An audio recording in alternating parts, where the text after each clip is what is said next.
Hey guys, it's Connor. I just hope you're all doing well. I hope that you guys are all staying safe and doing the best you can in online classes. I know it can't be easy to adapt to this new type of learning and type of school, but I know you guys are all tough and you'll all get through it. And I look forward to seeing you guys hopefully next school year. Today, I want to talk about a leadership quality called resiliency. And resiliency is the ability to overcome uh, difficult situations and difficult conditions quickly and in a efficient way. And resiliency is a type of leadership that really is necessary in a world like today, and it's really necessary in times where maybe as a leader you're being blamed for the hard times that the people that you're leading are facing, and maybe uh, you need to ease those fears, and that's what being resilient really means. And if we look at a quote from a famous researcher at Harvard, his name is Henry Louis Gates, and this quote from him says this. It says, "People are afraid, and when people are afraid, when their pie is shrinking, they are looking for somebody to hate. They look for someone to blame. And a true leader speaks to anxiety and to fear and calms those fears and reduces anxiety." And as leaders, we're going to face times where people are fearful and people are uncertain about the future. And just like today, people are uncertain about what's going to happen and what the next few months are going to look like and if we're ever going to really get out of our houses. But as a true leader in the future, when you're leading people, and even today, as you're being a leader, people will look to blame you for their hard times. People will look for somebody to blame because it's easy to point out and single out and blame the leader. It happens very often around the world, and even in the smallest things like sports and in the world of whatever it might be, whatever club you might be in, whatever type of team you play for, they always look and blame the leader, whether it's a coach or a manager, or a quarterback, or whoever it is. It's easy to blame the leader. But a true leader, a strong leader, will show resilience. And they'll show resilience to get through this tough time and ease that fear and ease that blame and show that it wasn't the leader's fault all along. And to show resiliency, we need to look at the leadership qualities that we have learned in the past. We talked about time management last week and how getting on schedule and getting a true schedule and a plan in action is going to make sure that you're a strong leader. Or being tough, like I talked about a couple weeks ago, and being a tough leader during tough times is what people are going to look to ease the fear of times of uncertainty and of times where you're being blamed. We also look at courage when you're strong and you stand tough through all the tough times that are coming and all the hate and all the blame that's coming towards you. All of these leadership qualities and many others are going to show that you are a resilient leader.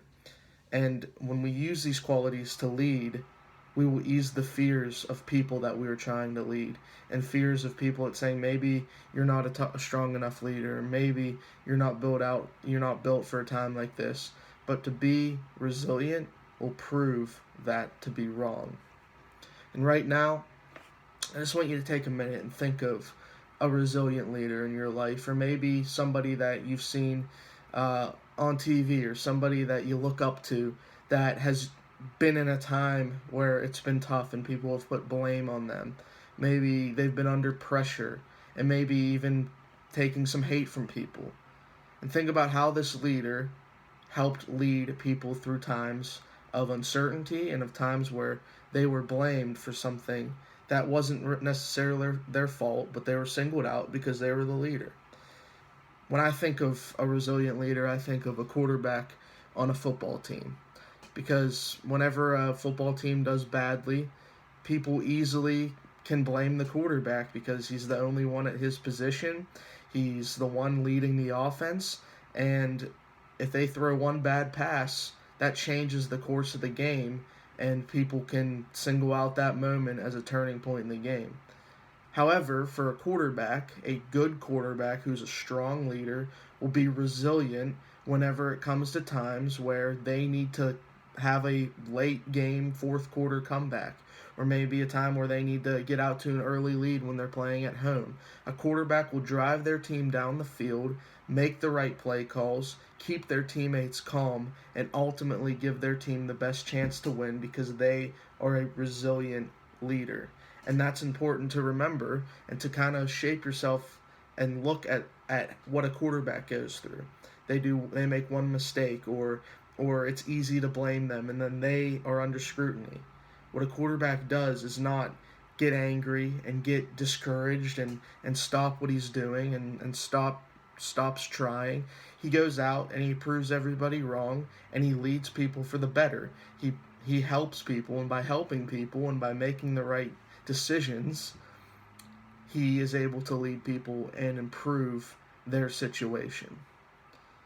Now, it's not just about NFL quarterbacks. It's not just about business leaders or people in power that can be resilient and calm fears of others.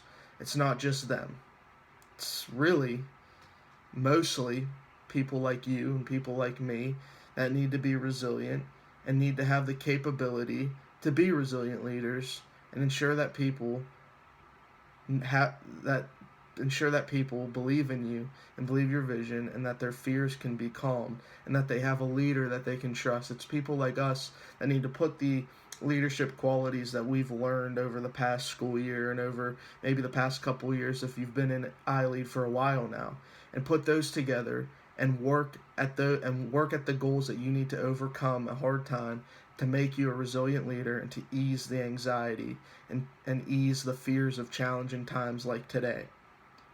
And a resilient leader might come under pressure, like I said, might come under fire and might be blamed for the situation that people are in.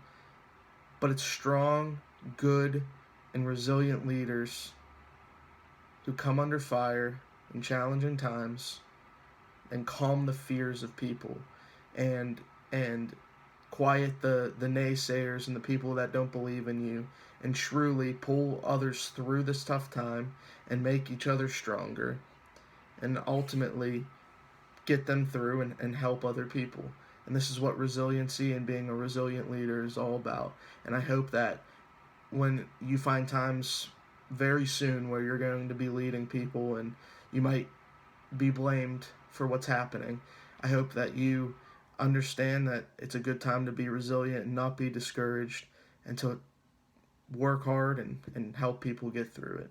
And I hope you guys all have a great week, and I hope you all stay safe and stay healthy, and that school goes well for you guys. And we miss you and hope to see you next school year, and stay safe out there. Thank you.